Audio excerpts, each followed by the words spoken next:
Hey, it's Joe. This next question is, how do I find motivated seller leads? I'm going to show you how to do that and not pay very much money for it, because you can find motivated sellers for dollars or you can find them for pennies. My goal is to try to not pay more than $1, $2, $3, $4 per lead. And the better you get at converting your leads, the more you can spend on a lead.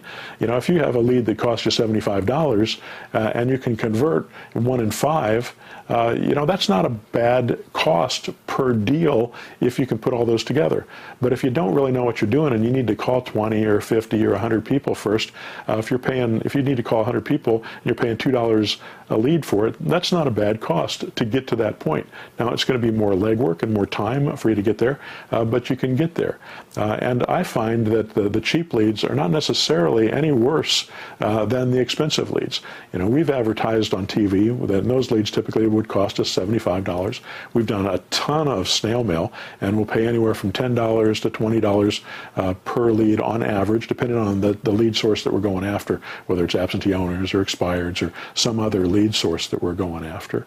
And we're sending out postcards or we're sending out letters. And those are good leads too. They bring in a lot of good deals.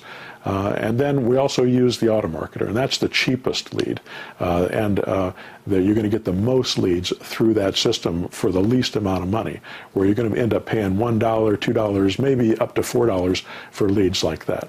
And that's going to be make a big difference when you can talk to a lot of people and learn the process without spending $20 every time you get on the phone, or without spending $50 for a lead every time you get on the phone. Also, it does it all for you. So all you have to do is hit a couple buttons, it turns it on, and it starts dripping leads into you every day. So you're going to get a lead a day, or 5 leads a day, or 20 leads a day, depending on what area you're working. And then you can just keep up with those leads as they come in. And you don't really have to think about it. You just have to check your email and see if a new lead came in, and if they did, then you call those people. And you've got all the details about them right there in that email. It's going to tell you, what they're asking for that property, where it's at, all that information. And then it's also going to continue to drip on those leads over and over again. If you have to do snail mail every time you want to drip on those people, you have to spend another $500. You're going to send out 500 postcards. It's going to cost you $500. Maybe you can get it less with postcards, but let's say it's a dollar per letter that you're sending out. If you're sending that out and you send out 500 of them and you get a 5% response rate, that's 25 leads that you paid $500 for, and that's just for one contact. If you want to hit them again, that's another $500. And a lot of times with marketing, they say you need to hit people 8 to 10 times before they're ready to work with you.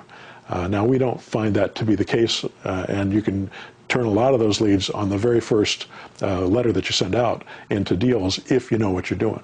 The trick is knowing what you're doing and learning that process, and that's why what I'm trying to do here on these videos is make sure you understand how that all works. Anyway, I hope that helps.